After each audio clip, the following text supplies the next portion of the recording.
কাকে কি বলতেছিস? হ্যাঁ, ওর ভিতরে তো বিশ্বাসই নাই। ওর ভিতরে শুধু সন্দেহ সন্দেহ সন্দেহ, বিশ্বাসের ছিটে ফুটাও নাই। ওকে বল না, কোনো লাভ নাই। ডাক্তার বলছে 1 লাখ টাকা লাগবে স্যার, আপনি আমার দেন, আমি আপনার পাশে বান্দি দাসের মতো খাটাখাটি করবো, আচ্ছা, আপনি আমার বেতন তো লাগবো না স্যার। কান্দাকারি করিস না। কত টাকা লাগবে? 1 লাখ? রুবেল, বাহ, চমৎকার। সি সি সি সি সি, এই কাজটা তুমি কিভাবে করতে পারলা? তার মানে তুমি কোন কাজটার কথা বলতেছো? ও, এখন কিছু বুঝতে পারতেছো না? না, কাজের মেয়ের সাথে নোংরামো করে আবার তাকে টাকা দিচ্ছ, অথচ তুমি আমার কাছে ভালো সাজতেছো, তুমি কোনো কিছু বোঝো না।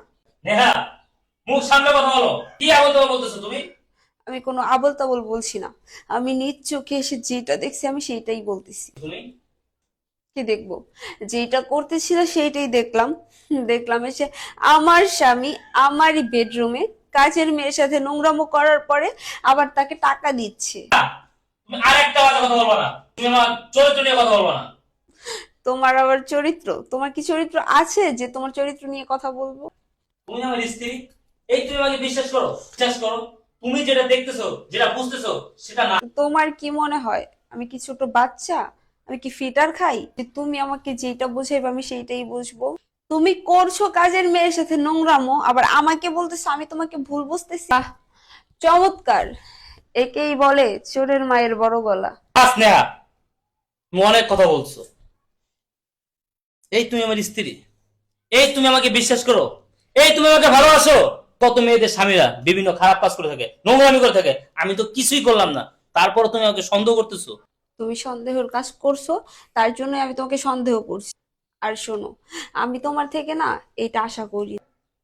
আশা করো নাই না?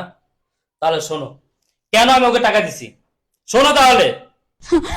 স্যার, স্যার, আমার বাবা অনেক অসুস্থ স্যার, আপনি আমার কিছু টাকা দেন স্যার, নাই তো আমার বাবারে আমি বাঁচাইতে পারবো না স্যার। কিরে, তোর বাবার কি হয়েছে? আমার বাবা পেটের মধ্যে টিউমার হয়েছে, ডাক্তার বলছে ইমার্জেন্সি অপারেশন করা লাগবে, নাই তো আমার বাবা বাঁচবো না স্যার, আপনি 2টা পায়ে ধরি স্যার, আপনি আমার কিছু টাকা দেন। ডাক্তার বলছে 1 লাখ টাকা লাগবে স্যার, আপনি আমার দেন, আমি আপনার পাশে বান্দি দাসের মতো খাটাখাটি করবো, আচ্ছা। আপনি আমার বেতন তো লাগবো না স্যার। কান্দাকারি করিস না। কত টাকা লাগবে? 1 লাখ? আচ্ছা, তুই চিন্তা করিস না, তুই আমার রুমে আসিস, টাকা দিয়ে দেবো না, ঠিক আছে? ঠিক আছে স্যার, কান্না করিস আপনাকে না। অনেক ধন্যবাদ। যা, কান্না করিস না। এবার বুঝতে পারছো কেন ওকে টাকা দিছি? ওর সাথে নোংরামি করে টাকা দেয়নি। ও আমাদের বাসায় অনেক দিন যাবত কাজ করে, ও আমার ছোট বোনের মতো। ওর বাবা হসপিটালে চিকিৎসার অভাবে মরতেছে। তো এই সময় যদি ওর পাশে আমি না থাকি, তাহলে আমি কিসের মালিক? যদি আমি কর্মচারীর পাশেই থাকতে না পারি, এটা নিয়ে তুমি কি করলা? আমার চরিত্রে আঙ্গুল তুললা, আমার চরিত্র নিয়ে তুমি কথা বললা। সি সি সি সি, নেহা, তোমার কাছ থেকে না আমি এটা আশা করিনি। সাহেব খুব ভালো মানুষ, সাহেবের চরিত্রে কোনো দাগ নাই। আপনি কি করলেন? সাহেবের চরিত্র নিয়ে কথা বললেন। আসলে আমার বাবা অনেক অসুস্থ, মৃত্যুর সাথে পাঞ্জা লড়তেছে। আমার বাবা মৃত্যুর সাথে পাঞ্জা লড়তেছে, ডাক্তারে বলছে ইমার্জেন্সি অপারেশন করা লাগবে, 1 লাখ টাকা দরকার। 1 লাখ টাকা দরকার। হ্যাঁ, তাই আমি স্যারকে বলছিলাম, স্যার আমার 1 লাখ টাকা দরকার, আমার বাবাকে বাঁচানো যাবে না। তাই স্যার আমাকে টাকাগুলো দিচ্ছে। আপনি কি করলেন? না বুঝে স্যারের উপরে মিথ্যা একটা অপবাদ দিলেন, আমাকেও দোষী করলেন। এই, কাকে কি বলতেছিস? হ্যাঁ, ওর ভিতরে তো বিশ্বাসই নাই। ওর ভিতরে শুধু সন্দেহ সন্দেহ সন্দেহ, বিশ্বাসের ছিটে ফুটাও নাই। ওকে বলে না, কোনো লাভ নাই। পুরো দেহটাই সন্দেহ, সন্দেহের মাটি দেওয়া তৈরি হয়েছে। দেখো, তুমি আমাকে ভুল বুঝো না। আসলে আমি তো নিজের চোখে এসে দেখলাম যে তুমি ওকে টাকা দিয়ে, দেখার পরে না আমার মাথা গরম হয়ে গেছিল। আমি ভুল ভাবছি, আমি ভাবছি হয়তো তোমাদের মধ্যে কোনো সম্পর্ক আছে। দেখো, তুমি আমার মাফ করে দিও। আর একটা কথা, ভুল তো মানুষই করে, তাই না? আজকে এই কথাটা প্রমাণ হলো কিছু কিছু সময় চোখের দেখাটাও মিথ্যে হয়। আমাকে মাফ করে দিও। কি মাপ করো বলো তো? হ্যাঁ, তুমি কখনো আমাকে বিশ্বাস করছো? সবসময় সন্দেহ করে গেছো।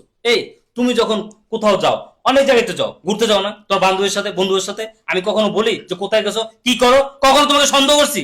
তাহলে তুমি কেন করো? হ্যাঁ, নেহা, সন্দেহ করে না সংসার টিকান যায়। সন্দেহ নিয়ে না স্বামী স্ত্রীর সংসার করা যায় না। যে সংসারে সন্দেহ থাকে, ওই সংসার টিকে না। দেখো, আমি তো বলছি আমার ভুল হয়েছে, আমার মাফ করে দাও। আর আমি কখনোই তোমাকে সন্দেহ করব না। তুমি তো খুব সহজেই বলে দিলা যে মাফ করে দাও। এখন আমার জায়গায় যদি তুমি থাকতা, তাহলে কি বলতা? তাহলে কি করতা? হয়েছে তো, আমি বুঝতে পারছি। এই যে আমি তোমার হাত ধরে প্রমিস করছি আমি আর কোনোদিন তোমাকে সন্দেহ করব না। আর শোন ময়না, আমিও না না বুঝা তোরে অনেক কথা বলছি, মিথ্যা অপবাদ দিছি, তুই আমার মাফ করে দিস, অনেক বড় ভুল করে ফেলছি। না না ম্যাডাম, আপনি কি বলেন এগুলা? আমার বাসায় কাজ করি, আপনি আমার ম্যাডাম, আপনি কেন আমার কাছে মাপ চাইবেন? আমারই ভুল হয়েছে স্যারকে কথাটা না বললে আপনাকে বলার। আচ্ছা ঠিক আছে, তাহলে তুই যা, তুই গিয়ে তোর কাজকর্ম কর। স্যার, আরেকটা কথা, আমি যতদিন আপনাদের বাসায় কাজ করব আমার বেতন দেওয়া লাগবে না, আমি ফ্রিতে কাজ করে দিব। এই টাকাটা আপনি প্রতি মাসে কাইটা রাখেন। আরে কি বলছিস? না, এই টাকাটা তোর পরিশোধ করতে হবে। তাছাড়া তুই তো অনেকদিন যাবত এখানে কাজ করস আমাদের বাসায়, আর এই টাকাটা না তোর পরিশোধ করতে হবে না। তুই তোর টাকা সময় মতো পেয়ে যাবি মাসিক ভাবে। যেই টাকা তুই পাইতি ওই টাকাই পাবি। আর এই টাকাটা আমরা খুশি হয়ে তোর বাবার চিকিৎসার জন্য দিলাম। এই টাকা পরিশোধ করার কোনো প্রয়োজন নেই। ম্যাডাম, আপনার কাছে আমি সারা জীবনের জন্য ঋণী হয়ে গেলাম। স্যার, আপনার কাছে আমার একটাই অনুরোধ, ম্যাডামে না বুঝা না শুই না ভুল বুঝছে আপনাকে, আপনি ম্যাডামকে মাফ করে দেন। আচ্ছা ঠিক আছে, তুই যা, তোর বাবার চিকিৎসা কর টাকা দিয়ে। দেখছো, আচ্ছা শুধু শুধু সন্দেহ করলো আমাকে। বসো।